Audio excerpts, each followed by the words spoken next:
Thanks for tuning in. Welcome to From Beyond. If you have your own creepy Ouija board story, drop me a message in the comments below or email me frombeyondsubmissions@gmail.com. Tonight's stories are taken from Ouija Board Nightmares by John Harker. Marie, an 11-year-old girl living in LA, was happy to try and befriend a new girl at her school. Her name was Anna, and the other kids had ousted her, considering her too weird. At the suggestion of her mother, Marie brought Anna back to her house one day after school. Looking through the game closet for something to play, Anna seemed delighted to find a Ouija board. Marie laughed it off and told Anna it was the dumbest game ever, and nothing ever happened when she tried to play it. Anna said that's because Marie hadn't been using it correctly, and then she went on to tell Marie that she and her mother were witches, and she knew how to use the board to conjure up spirits. Skeptical, but willing to go along with Anna's instructions, Marie sat down in a chair in the middle of her bedroom with the board placed on her lap. She let Anna place her hands on top of her own over the planchette and watched as Anna moved the pointer around in a fast circular motion while uttering strange, unintelligible words.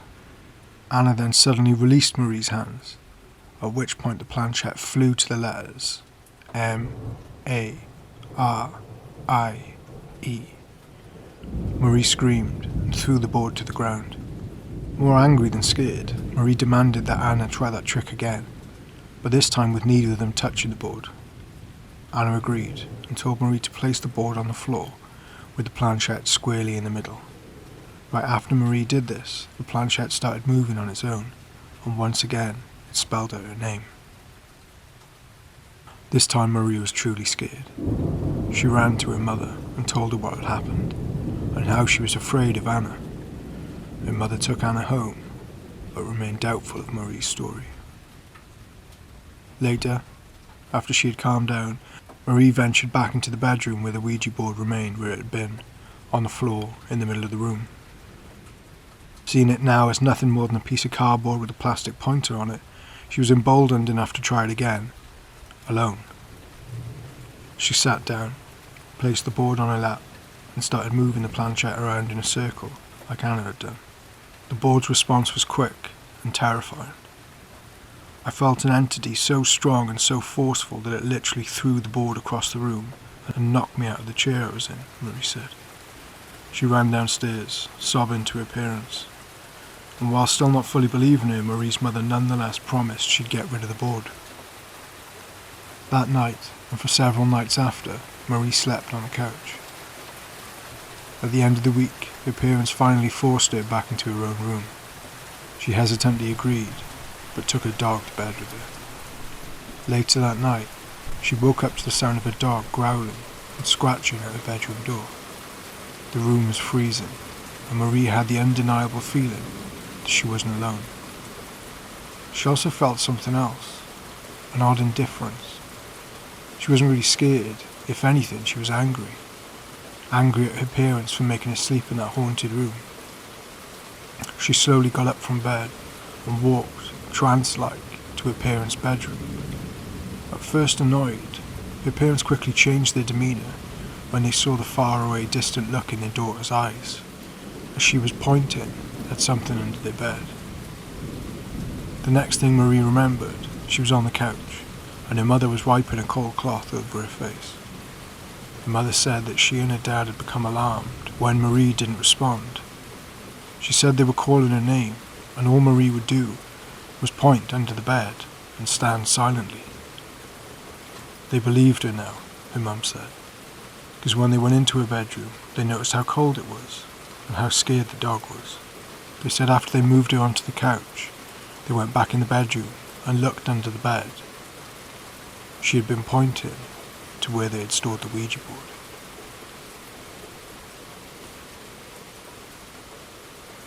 Mike and Susan were enjoying a night of reminiscing with a couple of old friends. Drinks flowed freely and laughter was abundant. Someone in the group suggested they play with a board, as they had always done in their younger days. After all, it had always been good for a laugh when they were kids. But not having one readily available, they made one, and used cut-out letters and numbers, with a spare glass turned upside down as their planchette.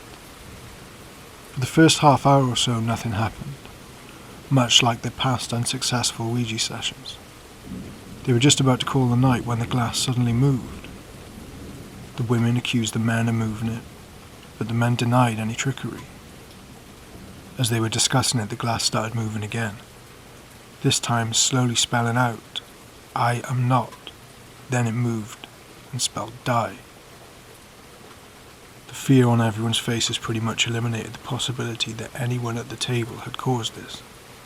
All of a sudden, the air was filled with a loud cracking sound and the smell of something burning. This was enough to scare the group, so they said goodbye, ended the session, and began putting the things away. When Mike lifted the table up to put it back in its place, he nearly dropped it in disbelief. On the previously unmarked underside of the table they were using, there now appeared a large scorched area, intersected by claw marks. The group immediately took the table outside. They chopped it into pieces and threw the pieces along with the homemade Ouija board into a raging fire. Unfortunately for them, the strange occurrences didn't end with the blaze. For the next 2 weeks, Mike and Susan reported a barrage of terrifying paranormal events around their home. Their house developed cold spots, unusual for the normally warm interior. At night, knocking and scraping sounds could be heard within their walls. Objects were moved around, pictures turned upside down when they awoke in the morning, and the most terrifying were the manifestations both of them saw. Mike claimed that at least twice he saw black shadows dart through the hallway. Susan said she awoke one night to see 2 tiny eyes staring at her from across the room. Since neither Mike nor Susan had any religious affiliation, they decided to contact a white witch for help in getting rid of whatever was in their home. After a cleansing ritual was done, the couple reported they were no longer bothered by any spirits. And they also vowed never to touch a Ouija board again, no matter how strong the nostalgia for the games they used to play as kids took hold. In 1991, Cassie moved into a renovated apartment next door to a funeral parlour. One of her favourite activities was having friends over and playing around with her Ouija board. Nobody thought it was real, Cassie recalls. It was just a fun game. Soon, though, some not-so-fun things started happening to her. She said she heard noises all the time, scratching and scraping, moaning throughout the living room and kitchen. And even more disturbing, Cassie's 5-year-old daughter would come and stand at the edge of her bed every night at 3 a.m. and scream at her until she woke up.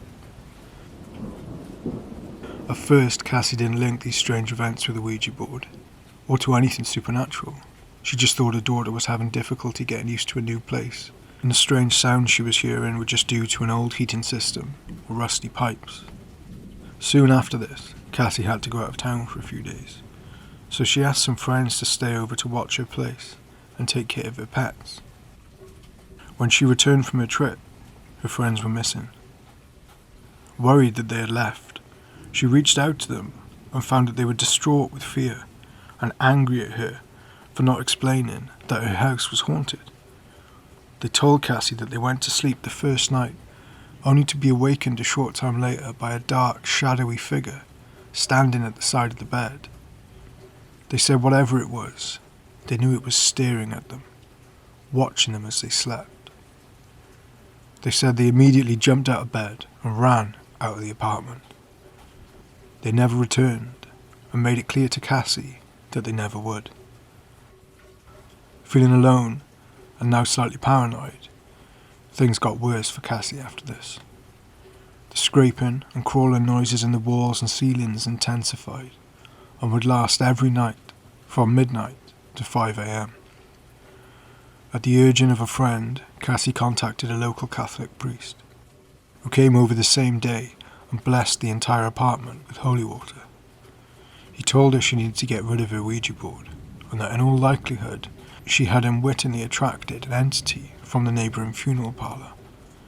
Later, she and her friends tried to break the board, but couldn't, so they threw it away in a dumpster a few miles from where she lived. Soon after this, she moved out of the apartment, She hasn't had any contact with the new tenants and doesn't want to know if anything strange or unsettling is still happening in the apartment. The only thing she does know for sure is that she'll never touch a Ouija board again. Jennifer prided herself on being a pure atheist materialist. So when her best friend got out a Ouija board one night during the girl's sophomore year of high school, Jennifer made great pains to demonstrate that she thought the whole thing was a bunch of superstitious nonsense. As they prepared the board, Jennifer joked with and taunted the supposed spirits, letting them know she thought the entire activity was stupid.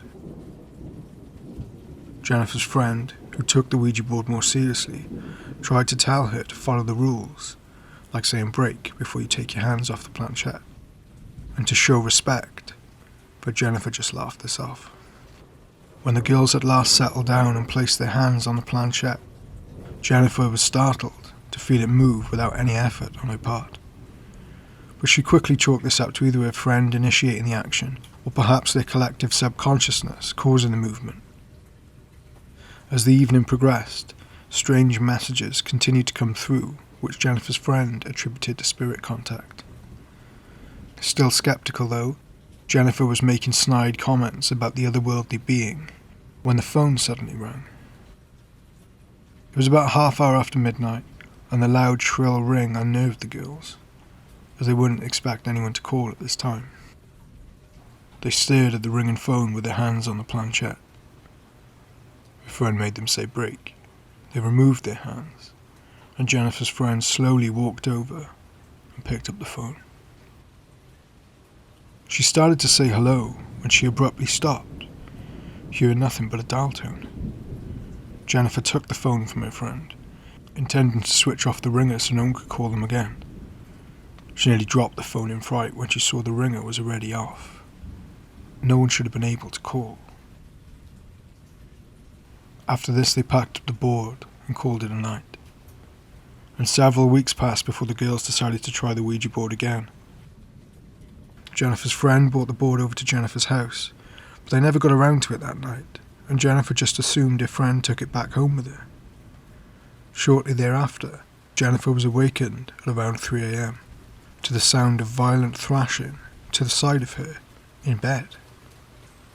Sleepily, assuming it was her cat just playing with one of her stuffed animals, she turned on her lamp and reached across the bed to shoo him away. But what she saw was a motionless pile of stuffed animals and pillows, and the cat asleep at the foot of her bed. With a shaking hand, Jennifer tossed each item in the pile aside until she got to the bottom. There, on the blanket, lay the Ouija board. The rest of the year proved to be awful for Jennifer. She was involved in multiple car accidents, suffering bouts of severe depression, and constantly feeling an impending sense of doom. Contrary to her normal disposition, she found herself lashing out at people around her and thinking the most hateful things. It took several more years and a conversion to Christianity before Jennifer actually attributed a streak of bad luck and dark moods to the Ouija board. Even after her conversion, it still took some time to believe that a $20 cardboard game from Target could be dangerous. But the more she studied and talked to other people who'd had similar experiences, the more certain Jennifer became that she had been under a spiritual attack, stemming from that night when she first showed the board no respect. Ed and Lorraine Warren, in the book The Demonologist, describe a case of demonic oppression that happened in the 1970s. They said it's the worst case of diabolical attack they've ever experienced. It happened to the Beckford family, and it all began when the teenage daughter started playing with a Ouija board. She was looking to have some innocent fun, and at first it was. But while she thought she was communicating with the spirit of a teenage boy who had died in a car accident, she was actually speaking with a demon. A demon that was plying her with compliments and empathy while waiting for a chance to gain a stronger foothold over her.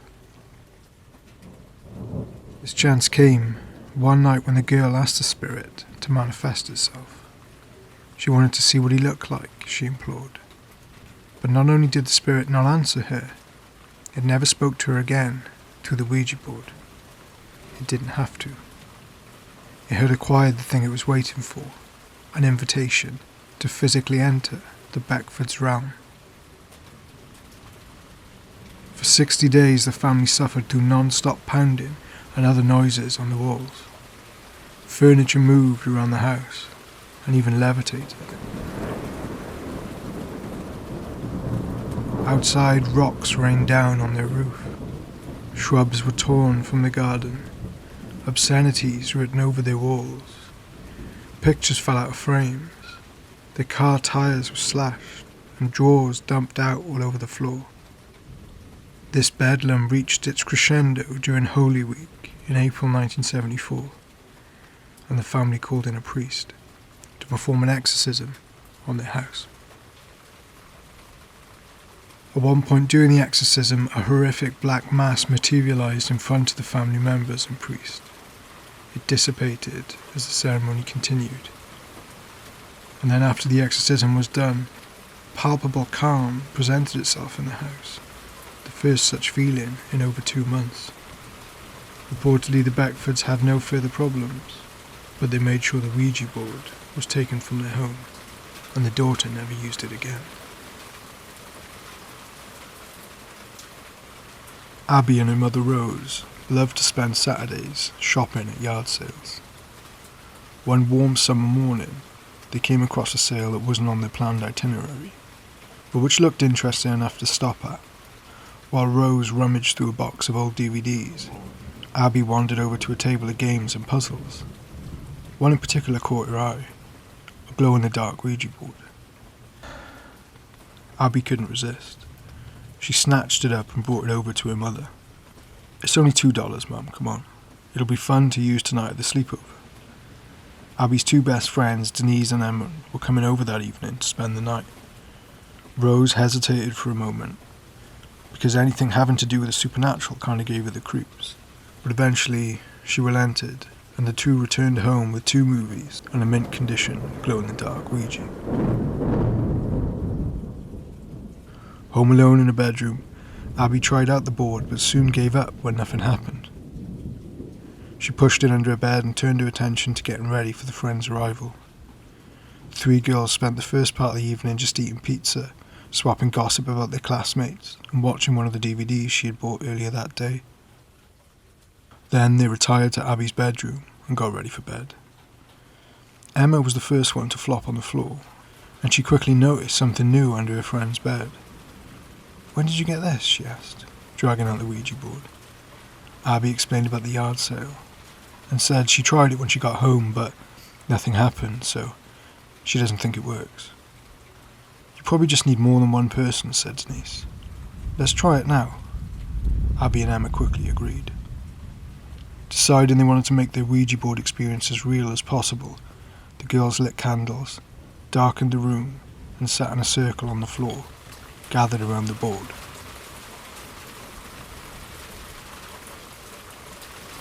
They put their fingers on the planchette and asked the board if any spirits were in the room. The answer was immediate. Yes. Next the girls asked, "Who are you?" "Hell," came the reply. At this, the girls recoiled and drew back their hands. Abby wanted to stop playing, but Denise insisted they would be okay if they just commanded the spirit to leave. "Leave now," Denise said in a loud commanding voice. There was no answer. "Leave now," the girls repeated the command, and this time the planchette moved to the word no. Emma, with tears now running down her face, moved away and huddled in a corner. Abby wanted to do the same, but she wanted to get rid of the spirit first. She decided to try a religious angle, so in a shaky voice she said, "In the name of Christ, leave." Suddenly a shriek emerged from Emma, still huddled in the corner. She was now cradling her left arm, on which were clearly visible scratches that hadn't been there before. Abby started to move towards her, but was stopped when someone hit her hard across the face.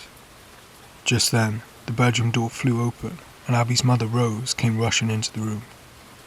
Perhaps it was a swish of the door, or perhaps something else, but as she entered, all the candles went out at the same time. Rose quickly turned down the light and asked what was going on.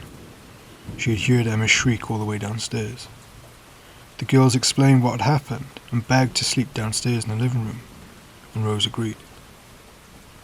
After getting the girls settled and attending to Emma's scratches, Rose took care of cleaning up the bedroom. She threw the Ouija board in the trash, and luckily for them, no other disturbing events occurred in their house after that night. But Rose and Abby vowed to stay clear of any yard sale items that had anything to do with the occult, no matter how good the deal seemed. It wasn't good enough of a deal to get hurt by something malevolent.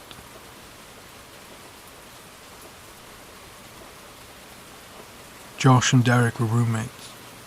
One night, after getting very drunk at a party, they decided to fool around with the Ouija board. It was about 4 a.m, and they came into contact with a spirit who called itself James. James told them he had died of cancer. This sobered Josh up a bit, as he had recently lost a friend named James to cancer. They tried to engage the spirit more after this, but were unsuccessful. However, this revelation piqued the roommates' interest, to the point that they were soon using the board every day. It didn't take long before they attracted a frequent visitor to their sessions, a spirit named Chad. Chad seemed friendly from the start, and often joked with men about their girlfriends, their appearances, and other mundane daily matters. One night Chad spelled out the word careful. When pressed by Josh what that meant, the board then spelled out police.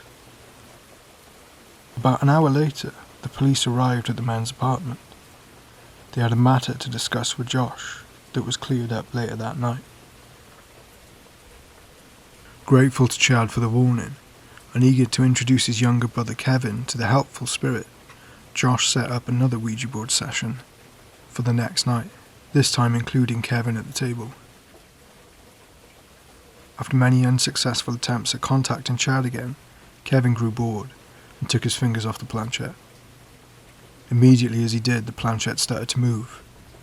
Josh asked the board if Kevin was the reason it wasn't working that night, and the board spelled yes. Assuming new roles, Derek took over at the table, while Kevin grabbed a notebook and pen to record the session. The session resumed after this in a normal fashion, with Josh thanking Chad for the tip about the police, and a bit of harmless banter back and forth between the two. But then after that, things started to change. The planchette started moving between the M and the A on the board. When the men told it to stop, it began counting down from 10. Again the men told it to stop, and this time it spelled out, "so scared." A bit wary at this point, but still wanting to know more, Josh and Derek asked who was scared. Once more it did a frenzied dance between the M and the A, and then began counting down from 10 again. When the men ordered it to stop, it spelled out "F-U" and called Josh a vulgar name. Having had enough, the men asked the spirit to end the session, but it moved the planchette to no. They asked again, firmer this time, and were relieved when the planchette glided over to goodbye. Exhausted and shaken, the men agreed to call it a night. Josh wasn't comfortable staying in the apartment though, and went home with his brother Kevin, where he slept in the guest room. That night Josh had horrible nightmares. He dreamt of screaming faces that had blood running from their eyes. He also saw a woman cutting her wrists and then slitting her own throat. When he awoke, he was lying in a pool of sweat, and afterwards slept very little for the remainder of the night. When Josh returned to his apartment the next morning, he was surprised to see that Derek wasn't there. Around noon, Derek came back and explained when he had tried to go to sleep last night, he felt as if there was another presence in the room with him. He tried to shake it off, but it only grew stronger, to the point where he would have sworn a crowd of unseen people were hovering around his bed, just watching him. After that, he said he got up and went to his parents' house for the night, but sleep didn't come easy there either. While lying in bed, he saw a shadow figure standing in the bathroom, watching him. The roommates decided there and then they were done with the Ouija board forever. They broke it up into 7 pieces and threw it in a dumpster. Then they asked a clergyman who was a friend of Derek's family to come out and bless their apartment.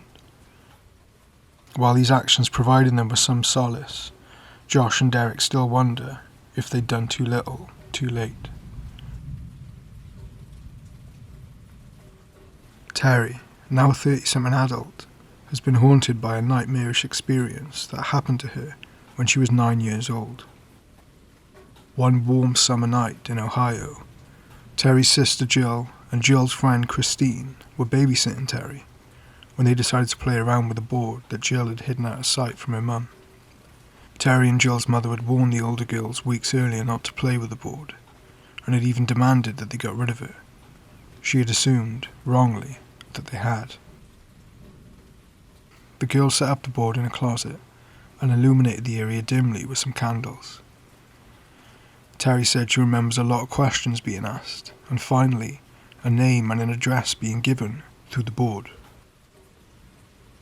The next thing she knew, her sister was packing things up, putting shoes on Terry, and rushing them out to the car. Terry was already a little scared at this point, as it was late and dark, and her sister was acting too impulsively for her comfort. At last, the car stopped, and the girls had found the address given to them by the board. It was a cemetery. Seemingly unfazed, or at least not showing it, Jill and Christine marched through the rows of graves until they found the headstone with the name on it they were looking for. There, they once again set up the board and candles and began asking more questions to the spirit. Terry sat by an adjoining headstone, waiting for the older girls to finish up. But it didn't take long before Terry heard Christine utter a loud gasp in response to a message through the board. Just then, all the candles around them blew out, but enough light from the moon enabled them to still see something that they would not, nor could not, ever forget. The face of a nearby angel statue had turned around and was staring right at them. It was phantom white, with hollowed out eyes and a gaping mouth. Terry's fear at seeing this nightmarish face left her unable to move, but hearing the other girl's screams tore her out of her trance, and she jumped up and ran away as fast as she could back to the car, trailing Jill and Christine by a hair's breadth. Many years later, Terry's aunt astonished her by telling her that she had seen the same white, horrific face herself when she was just a teenager. It had first appeared to her in a bedroom window, and several times after that in different places. It was only after getting baptized as a young adult that she stopped seeing the face. While Terry herself has not seen that face since the eerie night in the cemetery, she has been haunted by its memory. So much so that she has scoured the internet in search of an image of it, or of anyone's similar tale, to try and find some kind of explanation. But Terry knows she probably won't get that anytime soon. At least not in this lifetime.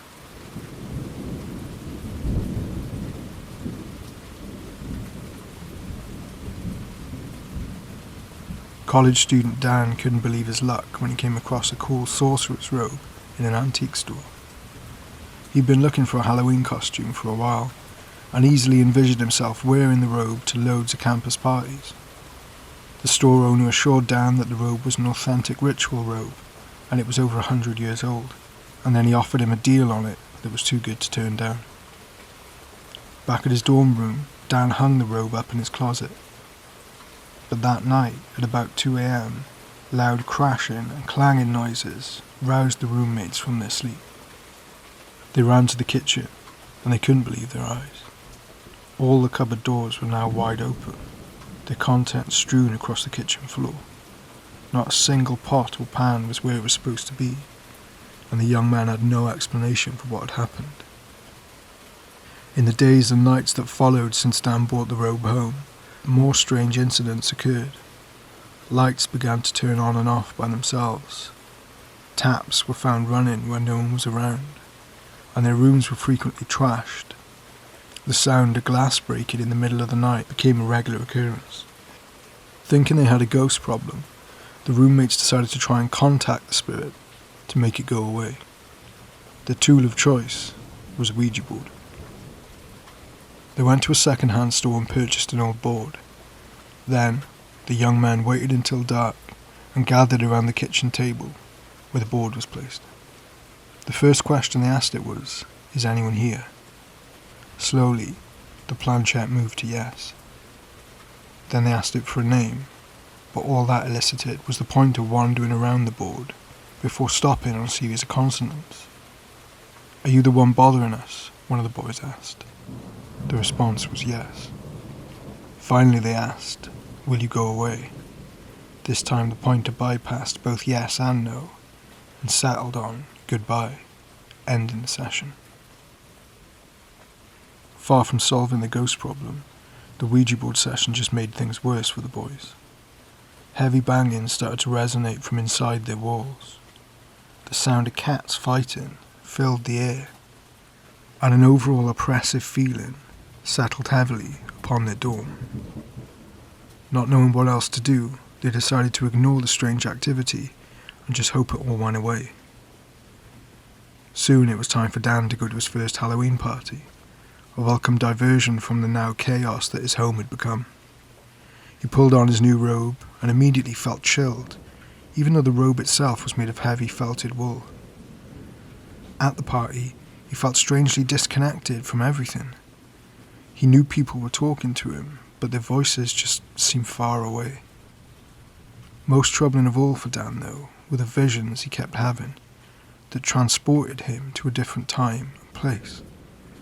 He kept seeing himself in a dark building lit by torches and candles. He was standing in a circle with other men dressed in robes similar to his, and the men were chanting and performing some sort of ritual.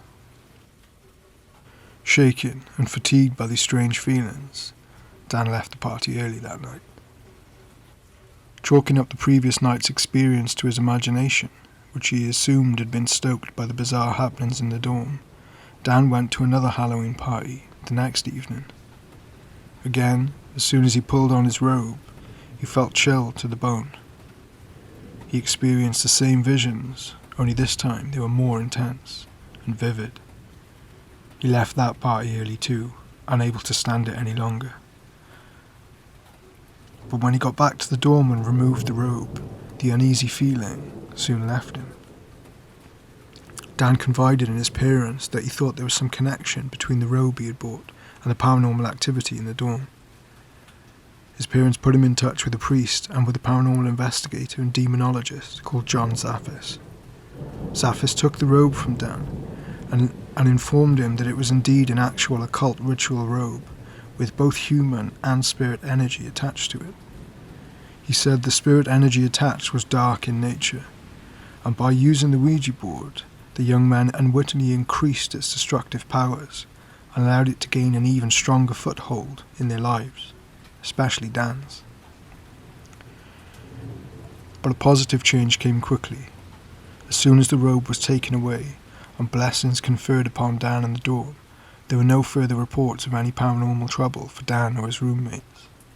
The robe itself, and the board the young men used that memorable night, now reside safely in John Zaffis' Museum of the Paranormal, safely bound and de-energized.